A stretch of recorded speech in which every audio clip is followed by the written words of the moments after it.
In what initially captivated me with its bombastic Quiero Quiero Bonito track, Bugsnax proved to be a lot more than just a catchy tune.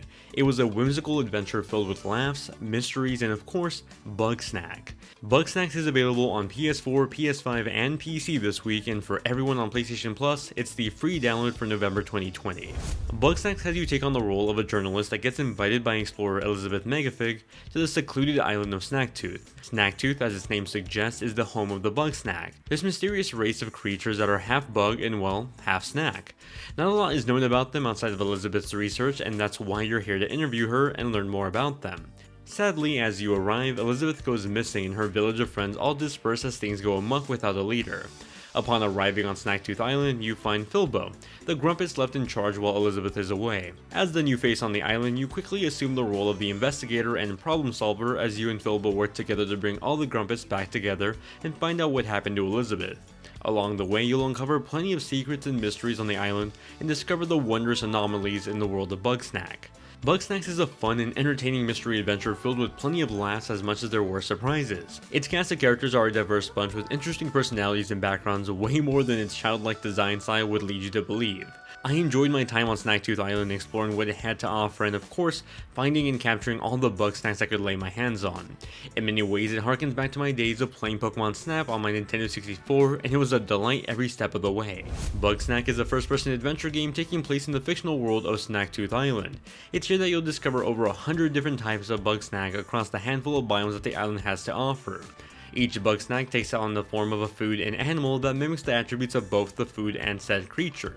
A jam butterfly? Well, those fly in the air and are weak against peanut butter. A loaded potato spider? Well, they just love cheese. The puns go on and on. It's a humorous and clever way to go about designing these creatures, and every time I came across a new one, I was fascinated by the discovery. In uniquely clever ways, these creatures introduce puzzles into the gameplay in the form of trying to capture them. Some of these Bugsnax will be a simple lure them into a trap and capture them. Others required a bit more critical thinking. For example, the Bopsicle creature will freeze you the instant it touches you, so you can't trap it that easily. Likewise, the Cinnasnail can climb high in faraway locations, making it more challenging to capture. Using your environments along with your assortment of tools always proved to be a challenging but entertaining puzzle on its own. Speaking of tools, there's quite a few of them too. These are unlocked progressively throughout the 7 to 10 hour campaign, with each being vital towards your Bugsnax captures. There is your basic remote activated trap that can capture nearby small Bugsnax. For the more rambunctious ones, you can use your captured Strabby in conjunction with an assortment of different sauces to lure them towards specific locations. As you capture more and more Bugsnax, you'll come across the missing Grumpus who will also need your help should they return to their island. This all plays into the main campaign but also adds its own set of side quests for you to do. And of course, these Grumpus are going to want to eat some snacks too. Feeding the Grumpus changes their limbs to the snack you feed them, letting you essentially customize them to your heart's desire. All in all, the added content adds plenty of replay value for anyone seeking more than just completing the story. After finishing my playthrough, I went back to complete my Bugsnax encyclopedia and do some last minute side quests that got me some more background story on the island and the people inhabiting it. Some of these missions do add a bit of repetition in the form of backtracking though. Often I find myself wishing I had a fast travel system to quickly get from one end of the map to the other, just to return an item or speak to a Grumpus before needing to walk all the way back to where I started. These annoyances were far and few between, and outside of a few bugs like a floating trap in one instance, Bugsnax was a fantastic time. Bugsnax isn't an impressive looking game despite being the launch title that the PS5's PlayStation Plus service launches with. Nevertheless, it's a lovely looking game that delivers more on art style and heart over than next gen realism. The design of Snaktooth Island is beautiful, with environments that looked equally cute as much as it did mysterious. These backdrops heightened my curiosity both in the mechanics of the Bugsnax, but also the exploration of their homes.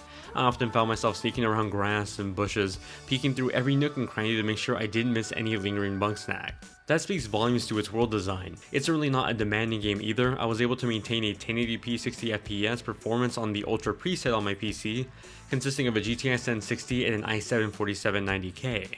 I'm sure you'll get some decent loading times and performance on PS5, but on the PC I played on, outside of the initial first loading screen for the menu, things felt quick and optimized. Of course, I'm going to talk about arguably one of the catchiest and best songs in video games this year, it's Bugsnax. Performed by the ever so talented Quiero Quiero Bonito, this song won the hearts of many people, including my own. Even now writing this review, I'm hovering over the single vinyl purchase button for this track. It's been like a parasite in my head for the past few months now. Outside of that popular track though, the rest of the music in Bugsnax is instrumental and though not as catchy, is still pretty good. These tracks follow the theme of exploration and curiosity, playing perfectly to exploring the island and researching all the Bugsnax in sight. Bugsnax is an absolutely charming adventure game and a new addition to my list of favorite indie games. The conjunction of puzzles with charming creature hunting was a delight and generally just a feel-good type of game, something I think we all need a bit of right now. The presentation, though not mind-blowing, was adorable, along with its music that is still stuck in my head. Wrapped up in a story that piqued my curiosity more than I ever expected it to, Bugsnax is the next indie game you should be playing.